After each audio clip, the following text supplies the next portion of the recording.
is going to the Final Four. The following is a Learfield presentation of the Oregon Sports Network. And Oregon is going to play in the national championship game.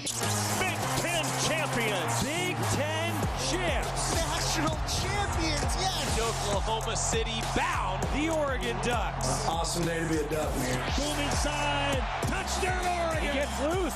Fires. Hit. Pops the three. Oh, yeah. It's all Oregon. This is Duck Insider. Duck Insider. It's about how to be a group of people that know how to love each other to the absolute fullest. Pleasure, joy to be with them each and every day. And I can't wait for the future. It's just fun to be a part of a community that cares, that is passionate, and when we come together, powerful things can happen.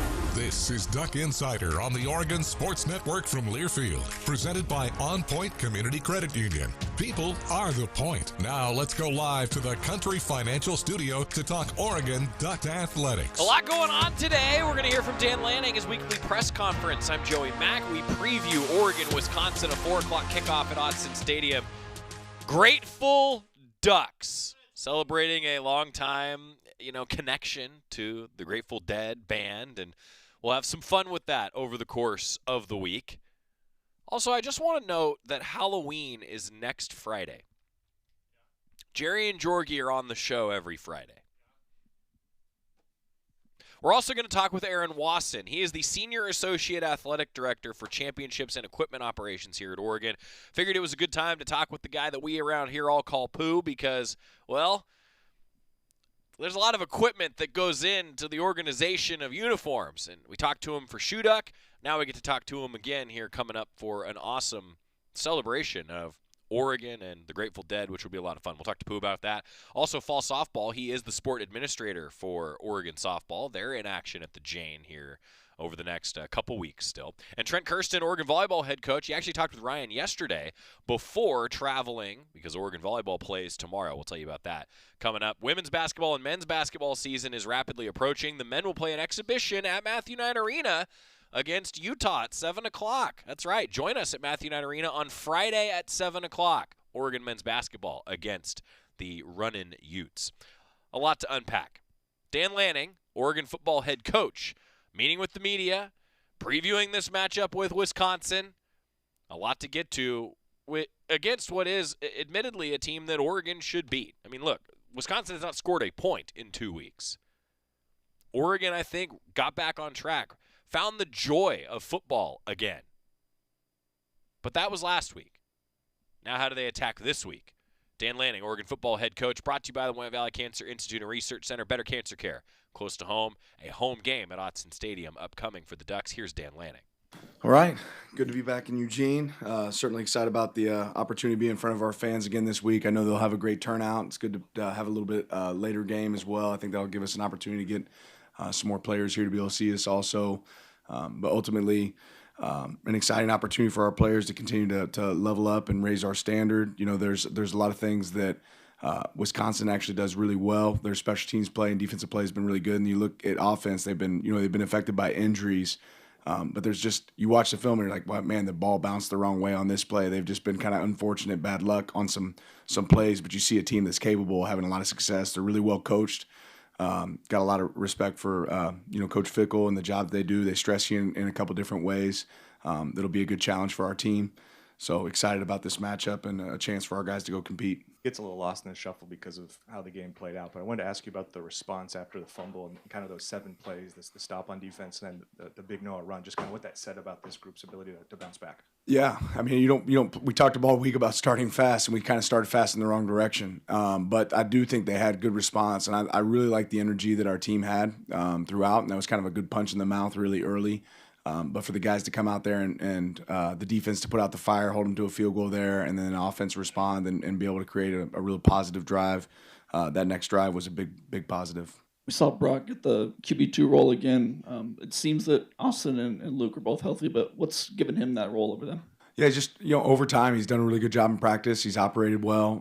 Those guys have also done a really good job as well. But there's not anything that Brock hasn't done to earn those reps. He's earned them in practice. We talk about Rent's doing football every single week, and he's been a guy that's been paying rent, been doing what he's supposed to do. This Wisconsin defense was one of the defenses last year that kind of really did a nice job of containing your offense. Just what makes their defense so effective under Coach Fickell? Yeah, it's probably one of the best defenses when it comes to disguise, and what it looks like pre-snap is going to look different than what it looks like post-snap. They do a great job of stopping the run, right? They game plan your runs really well. And I think that's a big piece of it. They make sure they get the extra hat where necessary, and then they do a good job of avoiding explosive plays. So it's really sound. It's difficult. They pitch different looks to you. There's different guys that can pressure, unconventional pressures at times, which makes it a real challenge. Just to follow up on the backup quarterback situation, Dan, because a lot of fans were questioning just why Austin and Luke didn't play. Are they available, and who is? Yeah, but just like I just said, wait, rinse through every single day. These guys earn it in practice. We don't care your status, the stars, like that part doesn't matter. You earn reps throughout what you do in practice, and we've had a lot of guys that done that. Brock's done a really good job. Luke and Austin have done a really good job. We feel like those guys can go win games for us as well. And who knows, that role might change in the future, right? But right now, Brock has earned those opportunities in practice. We got to hear from Poncho a little bit last week, and then to see the job they did in the Rutgers game. Just what did you see from that room throughout the week, and then what did you like from him in the game there? Yeah, I thought the communication was at a different level. I thought they did a really good job of recognizing, what we anticipated the looks being and being able to handle those looks. And even when the looks changed, being able to go through that. And I thought the coaches did a really good job preparing those guys as well. And more than anything, I think they showed their physicality up front. First time for Noah going over 10 touches on the ground since the season opener. He was obviously able to get the momentum started early, but for a guy who dealt with injuries at a certain point this year, how are you feeling about where he's at right now and coming back from that? Yeah, I've got such a high level of trust in Noah. He's an unbelievable teammate. He works extremely hard. The thing it's not going to show up in the stat sheet, but the thing I was really proud of is the way he carried the ball. His ball security was super impressive throughout the game. Even that long run, you see the ball tucked up really tight to his chest. I think that's a huge point, something we've tried to coach really, really hard, and Noah's been a guy that's accepted that. And it was multiple plays, and every play you saw him make in the game, it's like, okay, I've seen that happen on the practice field. There was a lot of that from him, but when he's healthy, he's really dynamic and a great teammate and great player for us. Building on Wisconsin's defense, against Rutgers, you guys had a lot of explosive plays in the run game. Wisconsin sort of prided themselves on being physical at stopping the run. You mentioned it. What can you guys do offensively? How can you work your way to generate those explosive plays on the ground against such a physical defense? That's it. You got to game plan it, right? And that's what the process we're going through right now as a staff, trying to figure out where can we create those. And they don't all, sometimes a 4-yard runs can be just as impactful. You're not always going to have explosive runs against a team like this. So we got to try to find out if we can find some of those, manipulate some of those opportunities. But take what the defense gives you as well, right? So if they're heavy to the run, that may give you more opportunities to be able to throw the ball as well. Go from a day where Dante was sacked 6 times to a day where I'm not sure he was pressured once. What impressed you most just about that entire operation and how they got things fixed? Yeah, it just means everybody's working in sync. And I don't think we were in the game before. In this game, we were. Like I said, I thought we had a really clear plan. It was a good plan. I thought our players executed that plan to a really high level. And then Dante, I thought, made good decisions. There were times he threw it away in the game, and I think those were good decisions to be able to throw it away and get to the next play. We didn't really do that the week before. A couple drives there where you guys moved Wilson to right tackle, Harkey inside to right guard. What did you see from that group in practice that made you want to try that in a game, and what did you see from them in the game that you liked? Yeah, we just continue to look at strength in numbers, right? I think we had 67 guys playing this last game. I want to say we traveled just over 70 to the game, right? So as many guys as we can. We want to be able to see them in different spots and different locations because injuries can happen in the season, much like Wisconsin's faced this season. And we want to make sure guys are ready for opportunities when injuries happen to look at guys at different positions. Will Jaleel be redshirting this season? I think he's already played in 4, has he not? No? Okay. Maybe. Wisconsin has played just multiple quarterbacks this season. What's the challenge when you're trying to scout a team that has had multiple quarterbacks that have started? You're not really sure who you're going to see on Saturday. Yeah, you got to prepare for all of them, and then they're all a little bit different, right? There's a little bit more run game with 18.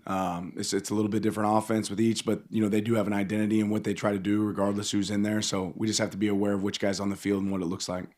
Gauged attempt to field goal. Is that a change from Atticus? Is that just rotating? Yeah, we just felt like it was a good opportunity to get a young guy a chance at one, and one that we anticipate him being able to make. And obviously it didn't go in, but that's good experience for guys. Similar to punt returner, we had DeCorian back there. Gary had been consistently our punt returner, but again, strength in numbers. How many guys can we develop in moments like that? Against Rutgers, you guys really got Kenyan Sadi involved a lot more in the offensive game plan, especially compared to the week prior. with, again, a physical defense coming up. Where do you see him being most effective against Wisconsin? Do you expect it to be run blocking, or are you expecting him to get just as involved in the offensive air attack? Yeah, probably had more. His involvement had a little bit more with his availability in practice. The week before, there wasn't as much availability for him, but he was available last week in practice, and it allowed us to be able to attack him. And again, it's also predicated on what the defense is doing. Right, there were opportunities there.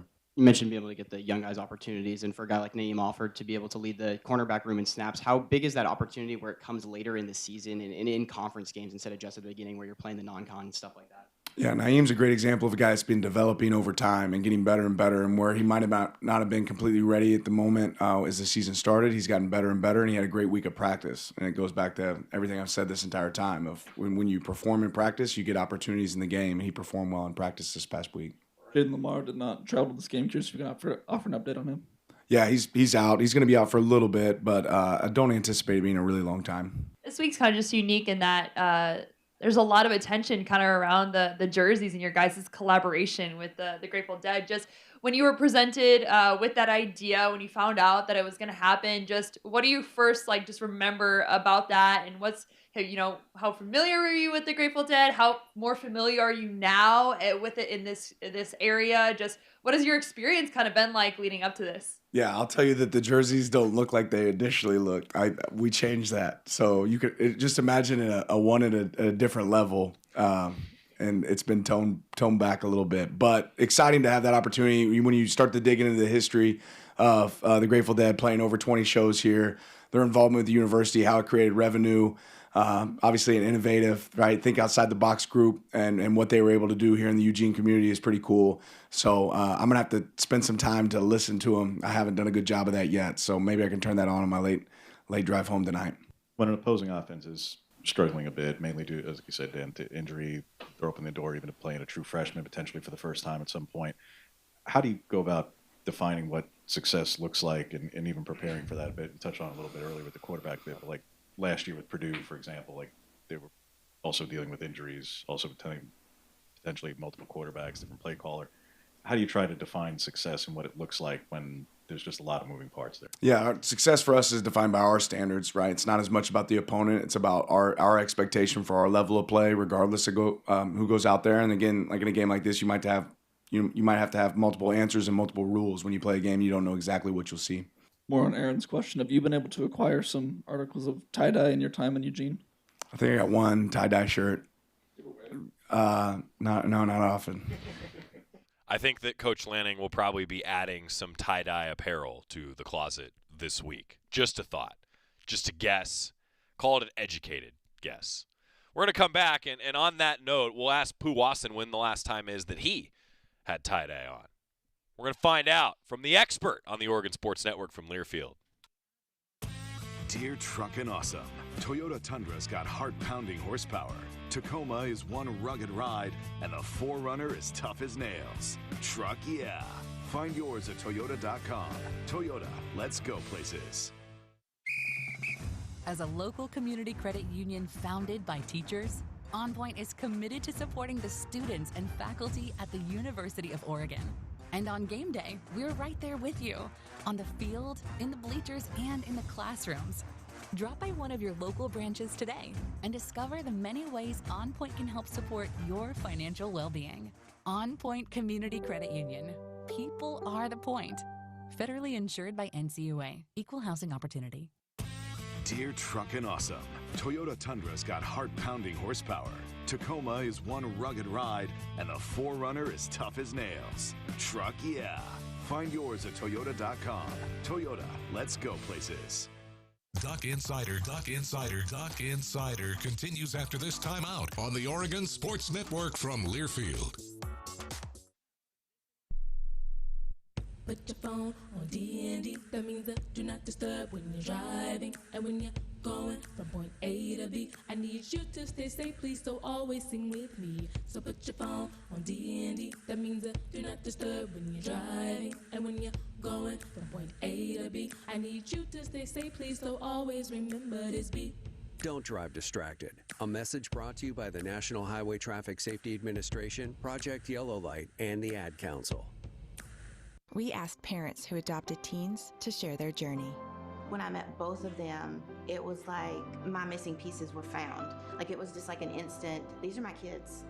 If you're considering adopting a teen, just do it. Kids need families.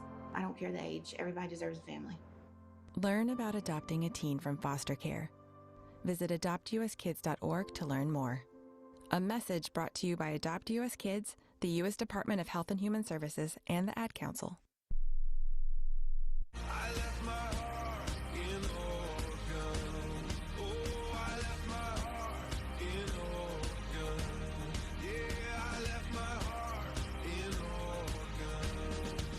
Stuck Insider presented by OnPoint Community Credit Union. He is Aaron Pooh Wasson joining us. I purposefully asked the Senior Associate Athletic Director of Championships and Equipment Operations to come on the week of Shoe Duck, and then I asked you to come on the week of Grateful Ducks. I would love to say that was great planning on my part. It was also just Pooh, like I'll be honest, I don't know if this was intentional on y'all's part, but it just worked out that it was the perfect amount of time between these special uniform celebrations. Well, what I told when we were putting together everything, we were like, here's when I'm going on, so here's when the uniforms have to be released. Yes. Yes, thank you, Pooh. We appreciate your efforts. So I want to give everyone some context, too. Like, Pooh is – you're like high-level logistics, but you were also in it, right? Like, you came up as the equipment guy that was working the long hours. We just made a trip to Rutgers, and I want to start with you there. Take us back in time and tell us a little bit about what your entire staff does to get an entire football team to New Jersey and back in one piece. Yeah, it starts, you're looking at the schedule and you're working with a lot of different groups. First and foremost, our football equipment staff and Kenny and Devin and their crew. And, Kenny's reaching out to our timber products that provides the truck and the drivers and, looking at the mileage and figuring out the weather and, when does the truck need to leave. And then, whatever doesn't go on the truck, I think it left last Tuesday right after practice. And so clearly, we're still practicing Wednesday, Thursday, Friday, right. And there are items we need at practice, whether it's helmets, cleats, shoulder pads, footballs, right? Right. That have to minor detail have to fly. Yeah. And so we're looking at the weights of everything that we have to fly, whether it's medical or strength conditioning or nutrition and video. It's a lot of moving parts, but everyone does their fair share and provides the weights and sizes of everything, and we decide what plane to put it on. And then when we get there, there's a whole different process of a different box truck there, and so good. There's a lot of moving parts and a lot of people that put some work into it to make it seamless for the athletes and coaches. Well, and there's the key, right? I mean, if you ask the student athletes, it's like, well, everything's just ready. Like, we just have to worry about playing, right? And that's the goal. That's the goal. I always describe your group as the team behind the team. Like there's just such a logistic acumen that comes with it. And now the serious question, I asked this because we were actually joking about this on the trip behind the broadcast. Is Tetris and the playing of Tetris a requirement for your position? Yeah, I think I told you, you end as a student manager a master's in Tetris. Because whether it's packing a plane or a truck or figuring out a locker room, we've had some challenging places we go, but we make the best of it. We're not moving in for weeks. It's only for about a half a day. But yeah, our student managers and the crew, whether it's the video crew needs a spot, nutrition needs a spot, athletic medicine needs a spot, and everyone's trying to work together to figure out what works best. But it's a massive game of Tetris the entire trip. Whenever you go on a long camping trip, find yourself somebody who worked in equipment in an athletic department, and I'm telling you, it'll be the best packed camping trip you've ever experienced. You get people like me and Dusty who are sitting there because here's where the locker room connections to the broadcast booth are. They're never in a great place. Never. But we figure it out. No, and you'll have a lot of on that camping trip. You'll have a lot of checklists. Yes. And clipboards. Yes. And a lot of highlighting. Are you a to-do list guy? I am. Yeah. I am almost daily. Like, hey, here's what I need to get done the next day, a priority, those type of things. Whether it's written down or it's just in my head, but yeah, definitely. Yeah, I'm that way too. Aaron Wasson joining us. All right, so zoom out for us, Pooh. I mean, when something like this celebration, right, when you have these connections that all come and intersect together. There's a lot of moving pieces to something like a uniform that celebrates a band and it's a football jersey, and here we are celebrating the Grateful Ducks. Like, how does something like this even come together in the first place? That's a good question. Look at that. Check that out right there. They did such a great job with that. You know, it's tough to describe. There's so many moving parts to this the special uniform and the entire apparel and footwear pack that we did. Look, you've got band and cheer involved, and I mean, check that out. I wasn't there when they did that a couple weeks ago, but I heard it went awesome. Yeah. And our athletes and band and cheer and mascots that were there were great. So, you know, this is led by, you know, Class Trip, which, you know, has the connection with the Grateful Dead and Nike as well. And it was awesome for all those groups to get on the same page. And I mean, check out those Air Maxes. So those are releasing on a few different apps and a few different ways to get those this week. But no, it was really special, really something different, right? That we haven't done before that really takes it back to, you know, 60 plus years of, you know, the Grateful Dead and I think it was 20 concerts at Autzen. Yeah. Well, in Eugene, and even too, like they played Matt Court, played the Holt Center. Like it goes all throughout the entire community. So really cool things. I mean, there was a lot of people put a lot of time and energy into that, and you know, to get Dante and DeCorian out there to model all that for us. And the fact that we still had the bus at the Kesey Ranch. Really cool. I mean, campus played a major role, Lauren Stanfield and her staff in communications and branding, of putting all the pieces together. And there's still, you know, a few surprises to come over the next several days and all the way up to kickoff. And so stay tuned. The Nike, I'll call it the electrified Nike logo. Yeah. That's kind of what it looks like. There are a lot of folks, I'm sure, that will be very, very excited to see that logo. If you have not seen, for our listening audience, what we're talking about, if you open any social media app, it's probably all over it right now if you're an Oregon fan, because that's just what happens. But you mentioned, Pooh, like it's something different, and I kind of wanted to ask you that too. Like, you're part of the process to make all of this go, and I'll even expand it back to Shoe Duck. We still have the hat that Pooh brought us for Shoe Duck on, and by the way, the uniform for Shoe Duck is still here. So, like, with all this in mind, Pooh, like, where else does anything like this happen? It doesn't. Right. You know? I mean, like, I know that's like the most obvious question ever, but like that's got to keep your job, I'd imagine, exciting, doesn't it? It does. It keeps it fresh. You know, it really goes back to the long-term partnership between Nike and the University of Oregon. Right. And, you know, I'm just here for a small period of time, right, and just trying to keep it going. But you know, it goes back 25, 30 years, and you know, we understand the position that we're in here at the U of O, and we want to be tip of the spear, and we want to try and push the envelope as much as we can. And we like to say, you know, our tradition is being untraditional, and so here is another example of that. It's interesting. The first couple of times you see artwork or there's a conversation about, hey, let's try this or let's try that, and you're like, oh my gosh, is that going to work?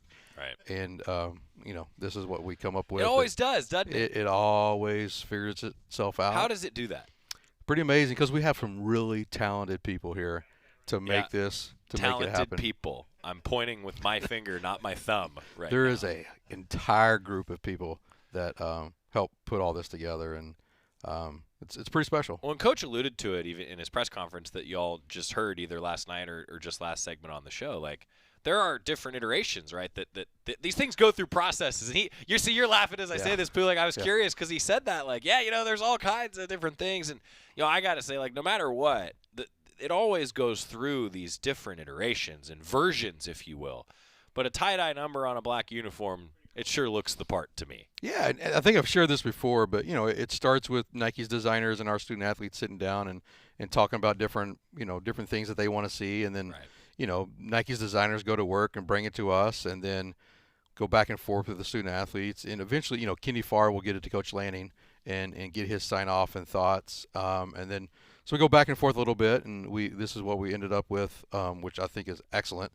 As a tie-dye themed uniform, and we added a few things to the helmet to kind of tie it all in, and you saw the Air Max 90s that are very, very sweet. Yeah, they are sweet. Okay, now what does Aaron Pooh Wasson wear on Saturday? What tie-dye are we donning? Well, I'm going to have a black rain suit on is what I'm going to have on.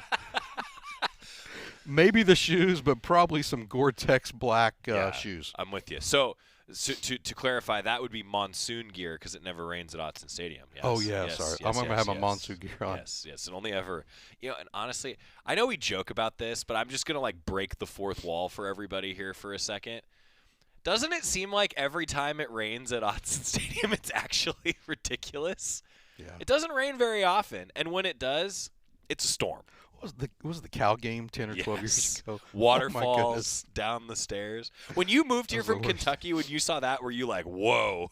Yeah, I was like, oh, it does rain here a little bit. Just a bit. But no, that was a fun one, right? That was a fun one. I don't think it's going to be like that this Saturday. But fun fact on that, Jared Goff's first Pac-12 game. Was it really? Yeah. Wow. He turned out pretty He good. turned out pretty good, but he was not in a good place that night. Not in a good place that night. He's Aaron Pooh Wasson. I want to sneak in a timeout. We'll come back, talk a little more about equipment, the Grateful Ducks uniform, also fall softball. Pooh's overseeing the softball program. We're going to talk about that coming back on the Oregon Sports Network from Learfield. As a local community credit union founded by teachers, OnPoint is committed to supporting the students and faculty at the University of Oregon. And on game day, we're right there with you, on the field, in the bleachers, and in the classrooms. Drop by one of your local branches today and discover the many ways OnPoint can help support your financial well-being. OnPoint Community Credit Union. People are the point. Federally insured by NCUA. Equal housing opportunity. When life blindsides you with an injury, you need a team that's tough. For over 30 years, Morgan & Morgan has been fighting for the people. This season, we're proud to partner with Oregon Athletics. Because whether it's on the field or in the courtroom, we're both determined to do what it takes to win. Morgan & Morgan, proud partner of Oregon Athletics. Injured? Dial pound law. Morgan & Morgan, 10150 Southwest 6th Avenue, Portland. Prior results do not guarantee a similar outcome. Duck Insider continues after this timeout on the Oregon Sports Network from Learfield. You wanted to be cool, which led you to smoking, which led to a pack a day. Then you met that special someone, which led to starting a life with them, which led to wanting to live longer, which led to quitting. Then you heard you may be at risk for lung cancer, which led you to getting a low-dose CT scan. If you smoked, get scanned. Talk to your doctor and learn more at savedbythescan.org. Brought to you by the American Lung Association and the Ad Council. When your car is making a strange noise, no matter what it is, you can't just pretend it's not happening. That's an interesting sound. It's like your mental health. If you're struggling and feeling overwhelmed, it's important to do something about it. It can be as simple as talking to someone or just taking a deep, calming breath to ground yourself. Because once you start to address the problem, you can go so much further. The Huntsman Mental Health Institute and the Ad Council have resources available for you at loveyourmindtoday.org.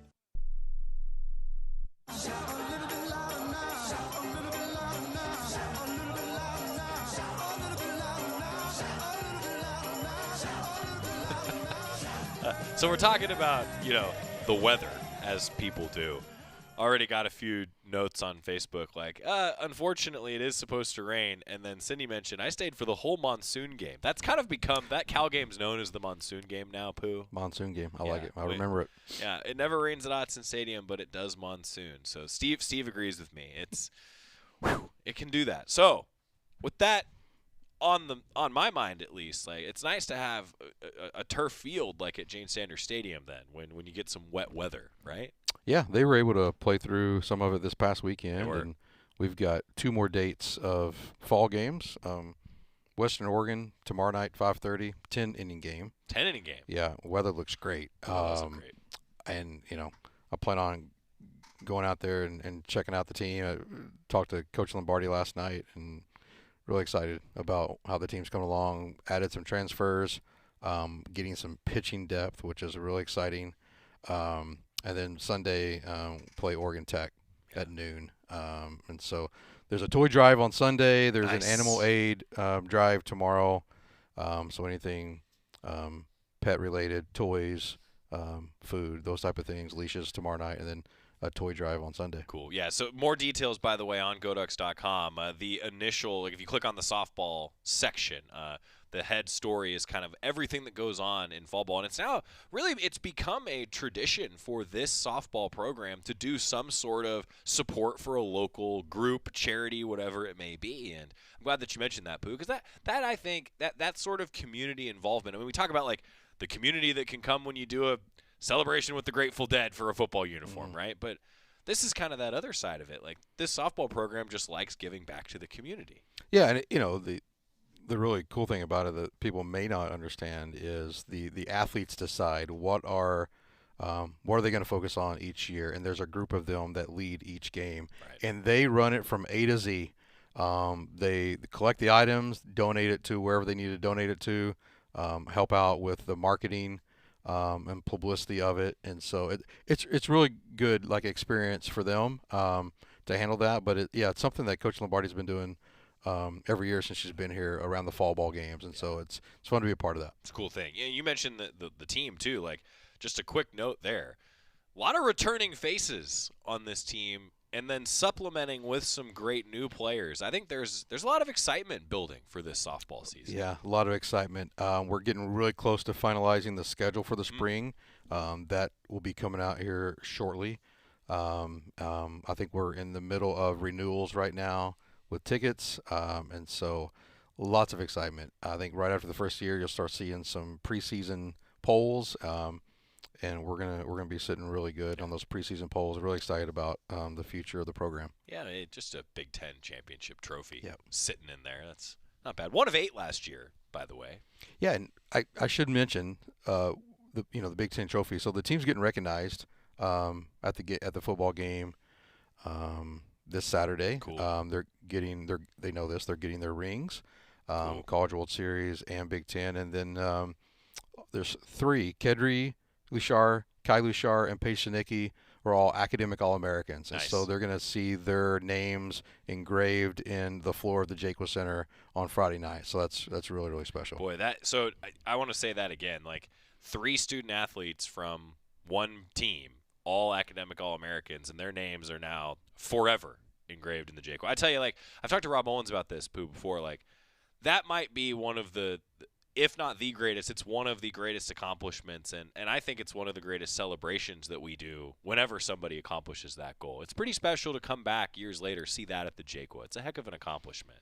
Yeah, and the fact of, how great they were on the field for us during their career, and then also last year, academic All-Americans, excited to see them back this weekend, getting their rings, getting celebrated at the Jaqua Friday night. That'll be fun. That's awesome. All right, final questions for Aaron Pooh Wasson.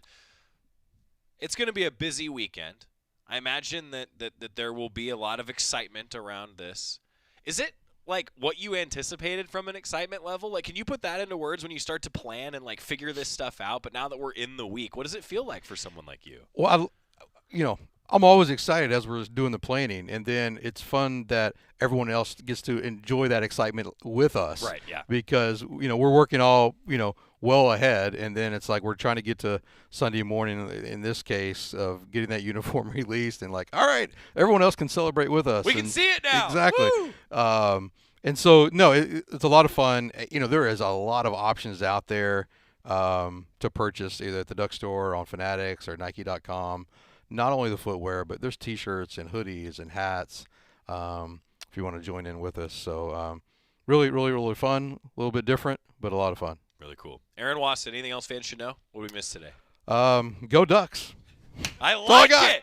Aaron Pooh Wasson, thanks for being here, Yes, Pooh. sir. Really Thanks for having appreciate you. And on a personal note, thanks for always helping get our radio gear where it needs to be. We appreciate you. Thank you. We appreciate you. Appreciate it. When we come back, Oregon Volleyball, they're continuing their Big Ten season. On the road tomorrow. Tell you about that with Coach Kirsten next on the Oregon Sports Network from Learfield. At Shadow Hills Country Club, we're more than just an award-winning golf course and practice facility. Our events team offers all-inclusive event pricing that allows us to take care of all the details while you enjoy your event. Our indoor and outdoor venues offer you a wide variety of fully staffed options that put the focus on you. From weddings to business and social events, at Shadow Hills Country Club Events Center, you get the benefits of a resort atmosphere and amenities in a peaceful country setting, just minutes from downtown Eugene. Call for a tour today or visit shadowhillsevents.com. Hey Duck fans, at Country Financial, they make insurance easy. Whether you're shopping for home, auto, or more, their representatives will take the time to understand your specific needs and explain what options work best for you. Worry less and feel more confident knowing you're covered. Visit countryfinancial.com to get started today. Experience more with Country Financial. Auto and home insurance policies issued by Country Mutual Insurance Company, Country Preferred Insurance Company, and Country Casualty Insurance Company, Bloomington, Illinois. Duck Insider, your home for the latest news on Oregon athletics on the Oregon Sports Network from Learfield. There's danger out there. It lurks on highways and quiet neighborhood streets. It's more likely to kill you than a shark and more terrifying than the biggest snake. Distracted driving claims lives every day. Every notification, swipe, social post, video, or selfie while driving risks your life. So while you might think public speaking or the zombie apocalypse is scary, what's really terrifying and even deadly is distracted driving. Eyes forward, don't drive distracted. Brought to you by NHTSA and the Ad Council. We asked parents who adopted teens to share their journey. If you build a relationship, then it becomes easier. If you build trust, it becomes easier. As a parent, you want what's best for your child. To give them the love that a child needs is probably the best thing you can do for a teenager. Learn about adopting a teen from foster care. Visit adoptuskids.org to learn more.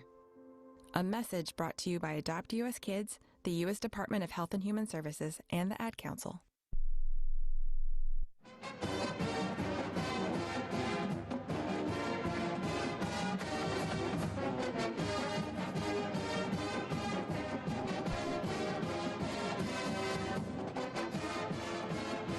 Duck Insider presented by OnPoint Community Credit Union, where Oregon Volleyball is hitting the road to UCLA coming up tomorrow. It's on Big Ten Network, a 7 o'clock start for the Ducks taking on the Bruins, the alma mater of Coach Kirsten, by the way.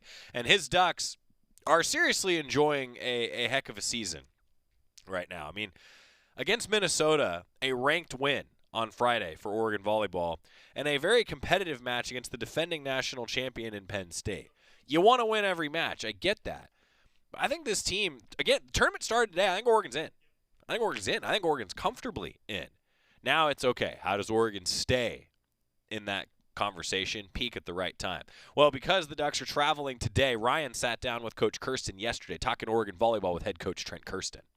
Trent Kirsten joins us here in studio. And, Coach, it's the first time you're getting me on one of these interviews. So I haven't gotten the chance to actually talk to you since you've been here in Eugene. Now It's been about 6+ months you've been here in the middle of season. Just give me a quick 1-minute synopsis of your time here in Eugene. Yeah, gosh, it's been incredible.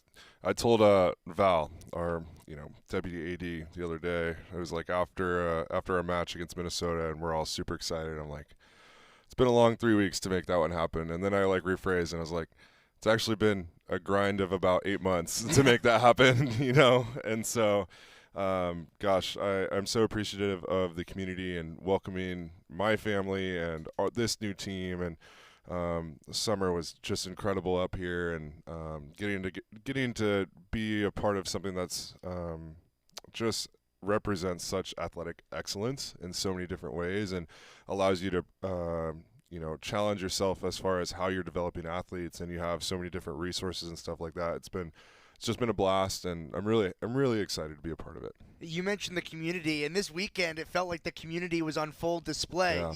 You get the first ranked win of the season on Friday against Minnesota. Then it's a season high in attendance on Saturday against Penn State. Just how have you felt the pit crew, the community, the fans sort of rally around this squad early in your time here? Yeah, the pit crew has been awesome since they got back to campus. They've been showing up for us in a really big way, and I got to go to one of their pit crew meetings last week, and they have an awesome president, and they're doing so much to help our team just fall in love with this place. In this current state of athletics, we're recruiting our athletes every single day, and part of that is having a great game day environment.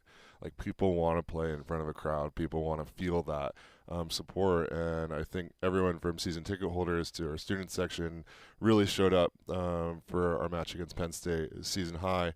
Like, I think we can keep pushing that forward, to be competitive. And in this conference, it's not just comparing yourself to the West Coast teams, it's comparing yourself to all the other Big Ten teams and how they're supported and their attendance and all that stuff. And so it's an area that we want to keep growing. And I think the coolest part is it feels like to me that our community is starting to fall in love with this young team and how we're battling and some of the highs and lows that we can have. And I've been very transparent. I'm like, hey, we're going to hit some speed bumps along the way, right?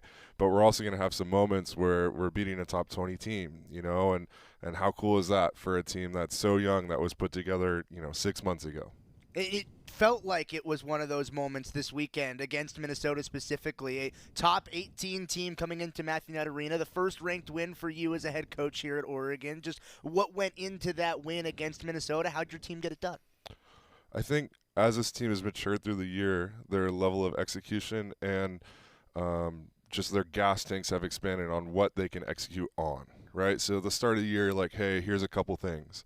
And then you get into better and better teams, and it requires okay, if this, then we have to execute in this way. But if it's this, then we have to execute in this way. And so it's constantly trying to expand our gas tanks as far as what we can handle as far as scout, and then how do they handle the execution side of it. And I think our team has done a really nice job this year of growing through some of that. And our scout is pretty dense right now, and it needs to be because we're playing such great teams. And there's little intricacies in everyone's play right now, or if you can save 1 point in a set, that's the scout. You're looking for 1 or 2 points that you can save or execute on and turn on your side of the net. And so I think we did a really nice job against Minnesota on that. Honestly, we did a pretty nice job against Penn State, minus the first set. They went off a little bit offensively. We could have been a little bit sharper in the first set, but the rest of it, I thought it was pretty stellar. You used the gas tank analogy. I'll keep it inside the automobile because it felt like your team had the pedal to the floor and was really the aggressor in that match against Minnesota. They took a set in set number 2, but the sets that you won decisively. Just as a head coach, what is that like when it felt like all 3 phases from the service line to the defense to the offense were all clicking, and you're able to win sets not only by a narrow margin but also decisively against a ranked team the way you did? Yeah, I was just so excited for our team. They've been working so hard for 3 months now, and I feel like it's been a while since our previous maybe high of a performance, as far as how we're executing and the things we're trying to, improve on. And I thought that Minnesota match was another high for us, right? And so to be able to come out there and play so well in some of those big moments, I thought it was just credit to the last 3 months of our team working their tails off. Talk to me a little bit about the defensive side of things, because it was a high for your team. 60 digs against Minnesota. Just the floor defense, being able to get your offense back in system. How important is that, and how have you seen your team improve in it? Yeah, it's been a huge focus for a while, and I think the hardest thing with training floor defense is everyone wants it to be a switch, right? And it's I'm turning the light on, and we're just going to be better. It's very much more like a dial that you're trying to turn up, and you just can't really control the speed that you're trying to turn the dial at. It just takes a lot of time, and your return on investment feels so low for months sometimes, right? It's gosh, we're putting so much time into this skill and just not quite seeing the results. And then you finally get one, and then you get another, because Penn State, our floor defense was pretty good too. And so hopefully we can start stacking some of those together and keep improving our dial on our floor defense. How much does the defense help the offense? Because it feels like, and you've talked about this a lot publicly with the media, that you're still looking for more offensive consistency. Just to me as an outside observer this week, it felt like the offensive consistency was continuing to take steps in the right direction. How much does helping out that defense, getting your offense in system, impact that offensive consistency that it feels like your team is continuing to improve in? Yeah, I think the most impressive part of what we're doing offensively right now is, our service sweep quality isn't great. Like, it's not a huge strength for us. We're trying to address it. We're getting better, but we're out of system a lot. By out of system, I mean we're beyond 15 feet away from the net or near sidelines or something like that. More than I would like, for sure. But the flip side of that is we're really good at out of system setting, and we're really good at going and hammering some balls out of system to hit our way out of it, right? And so while, yes, we would love to get Cora balanced at the net and get our middles activated a little bit more often, the reverse side is it's honestly a strength of our team in those medium pass, bad pass situations to still be able to go produce offensively for our team. And you have a strong bailout option in Alana Clemente, who had 46 kills over the 2 matches over the weekend. When I called the team, it was Brooke Nunneviller, who was just, you could set her 50, 60 times a match. It didn't really matter, but she was just going to be able to be somebody who was a safety valve offensively. How is Alana, so young, still in this system, been able to continue to grow as somebody that you feel comfortable getting that many attacks over any given match? Gosh, what Alana is doing as a 17-year-old, as someone that's, wasn't heavily recruited to this level and all this stuff, like, gosh, she's just proving so many people wrong, and I texted her last night. I was like, hey, this trip back home, we're both from LA area-ish, right? I think it's about trying to prove our people right that did believe in all of us, because I'm the walk-on kid that I had to beg my way onto a roster. And she was a kid that went under the radar, and now look what she's doing in her first year. And I think we both kind of connect on that sort of thing. And I'm really excited for her to go show out in front of her friends and family back home. You talk about the trip to Los Angeles. That's what's coming up this week. A bit of a wonky travel schedule because it's a Wednesday match against UCLA, and then you return home for Sunday against Wisconsin this week. Just take me into how you're dealing with that travel schedule, or you have a midweek road game. Just how do you deal with that as a coach? Yeah, you deal with it by just putting your best foot forward on Mondays, right? And so luckily we played Friday, Saturday, which back-to-backs are tough, but it's what we're going to have to do in the NCAA tournament when we get to that point. And so we had Sunday off. Okay, it was really just a bunch of prep for our staff on how do we want to scout, how do we want to execute as far as delivering our scout and all that stuff. And then today was all about us in our gym today. I would have liked to watch a couple hitters. We didn't quite get there. We needed to spend some time on some other things in practice today, but. I don't know. Like there's schedules all over the place as far as TV matches, and you don't get to have the platform that we do in the Big Ten and complain about scheduling. Is my thing, and so let's just make the best out of it. Let's take it one day at a time. Let's do our best today, bring our best, and we travel early tomorrow, head out to LA, get to hang out there for a little bit, and then we have a practice in Poly. And Poly Pavilion, where you're playing, it's a place that you're rather familiar with. You have a lot of ties back to UCLA. Just how much does your familiarity help in terms of getting your team prepared for what they're in for this week? Yeah, so I haven't been back in like a competition atmosphere. I've gotten to see a couple men's games when I was in LA and go support my alma mater program, right? But I haven't been back in a competitive environment. So super excited to head back there. And I know my family's coming out. I know we got a bunch of different people from the area, at least, and Marley and Alana and Maya as well. And so I'm excited for them to get to show out one more time in front of their friends and family. And obviously, I want to do the same for, my friends and my family. And I want to make sure we're prepped for another, top 25 opponent. Like, they're playing great. They just had a great win against Iowa at Iowa. And, they're doing some really good things right now on the volleyball court.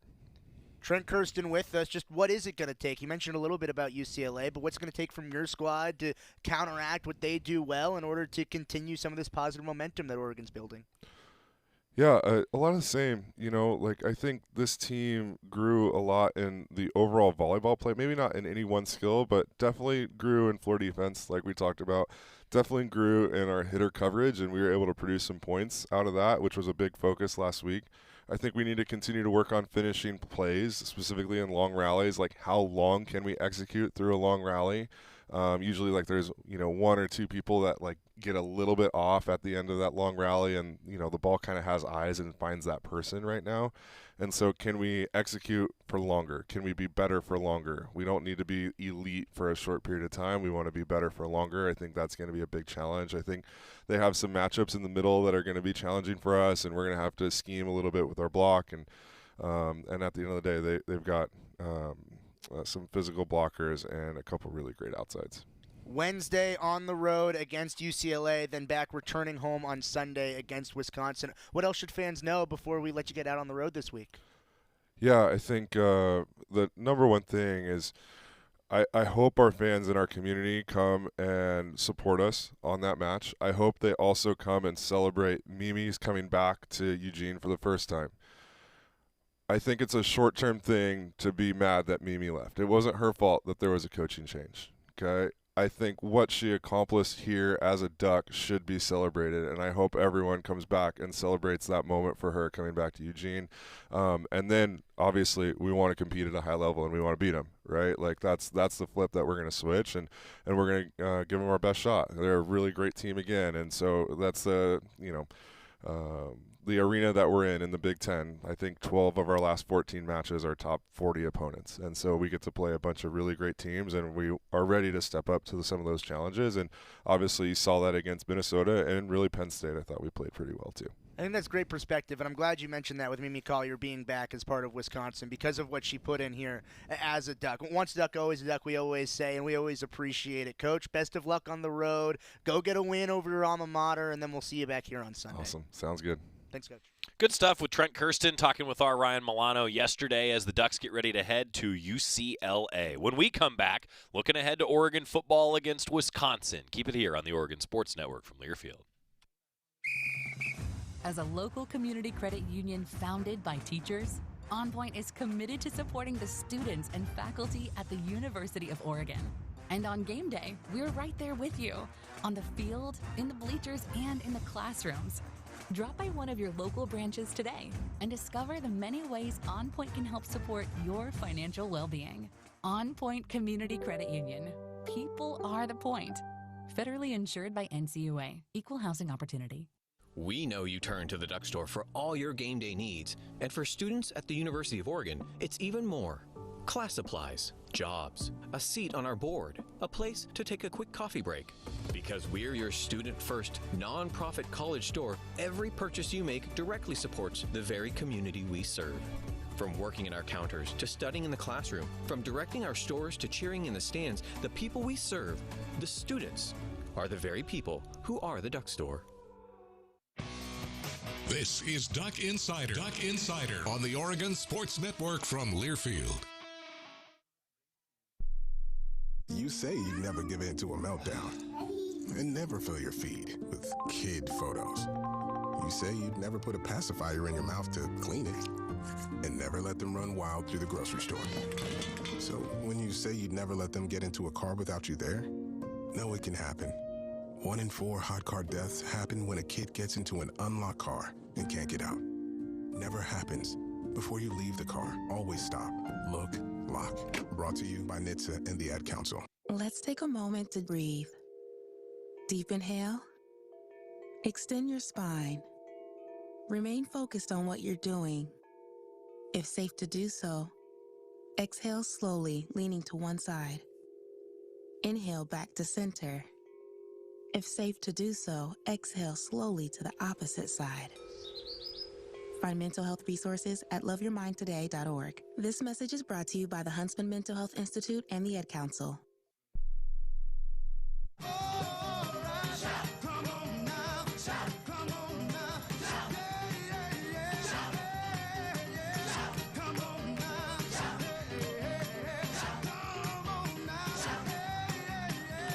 Duck Insider presented by OnPoint Community Credit Union. Joey Mack here with you in the Country Financial Studio. Today, a few different student athletes met with the media. We'll have all those interviews for you over the course of the week. But we end today's show talking with one of the stars on this Oregon football team in Kenyan Sadi. He was at the podium today.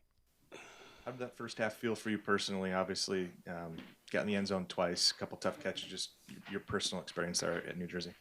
Yeah, it was great. It was a lot of fun to kind of get out there and run some, deeper level routes and stuff, and just, it was just fun. I think everyone had fun that first half. hardly a surprise, but you'll be topping your career marks probably on the next catch that you make. So when that was obviously part of the goals and all the things that you had for this season, what does it feel like when you start achieving the things that you set out to achieve this year? Yeah, it's great. Just kind of like shows the amount of work that I put in. Like I said, those are big goals of mine, just to kind of show what I can do. So seeing those things happen, it's great. You had a great game, four catches for 80 yards, 2 touchdowns. How important do you feel it is for you, not as well as you, but your tight end group, to be effective early in the game? And how do you feel your effectiveness early in the game opens up other areas for your offense? Yeah, it's a great question. Yeah, I think it's just kind of getting in a rhythm as an offense. I think when the football is kind of going in a bunch of different directions, it's harder for defenses to key in on and just get us in the flow. And I think that's important that we kind of get in that flow early on to kind of go in throughout the game. Like, he took kind of a tough landing on the second touchdown. How are you feeling physically? Are you able to go this week? Yeah, I'm good for sure. Yeah, it just kind of, it didn't feel too good on the landing, but no, I'm good. This is like a really broad philosophical question, Kenyan, but how do you define greatness? Because if you are going to be the greatest tight end in program history, do you feel you need to surpass either Dixon or Ferguson by way of their numbers? Because that's a tall order. You could do it. Do you have to have the numbers to be great? Or can you be great without necessarily having the statistics to be at the top of the list? I think there's a couple different aspects you could look at. There's also the stats of being great, but also just the effect you have on the team, your team, and the game. So just being great and can go so many different directions. But me personally, I just want to, have the best, effect on my team personally, and help us get to where we need to be. Whether that's doing, blocking, catching the ball, whatever it is. So, of course, I want to be great and, go chase all those stats, whatever. But at the end of the day, it's just kind of just being great for my team. What was it like the first few weeks of the season when a lot of your blocks were being highlighted everywhere and you were getting a lot of attention across the board about just how much manhandling you were having of defenders? Yeah, it was great just to see some of that recognition, because that's was my biggest improvement coming into Oregon playing tight end. So, seeing that pay off and seeing people recognize that was a great feeling. With Saturday's theme being the Grateful Ducks, have you had a chance to add any Grateful Dead music to your pregame warm-up music, hype music? And what are your thoughts about the uniforms paying homage to it as well? Yeah, no, they're super unique, cool, they're awesome. No, I never even like really listened to the band until we kind of like released the jerseys and stuff. But no, they're cool. I probably won't change anything about my playlist. You know, it's yeah, like I said, really unique jerseys, and we're awesome to get to wear them and kind of recognize them. That was a cool answer from Kenyan Sadi. I mean, look, it is a unique thing, right? Like, where else does this happen? An intersection of a band and a football program, and an apparel company, and an entire community, an entire university. I mean, this is unique. It's unique. What's happening around here this week? Kenyan Sadi talking there. Thanks, Trent Kirsten, Aaron Wasson, Dan Lanning. Tomorrow, a lot to cover. See you then. Put your phone on D&D. That means that do not disturb when you're driving. And when you're going from point A to B, I need you to stay safe, please, so always sing with me. So put your phone on D&D. That means that do not disturb.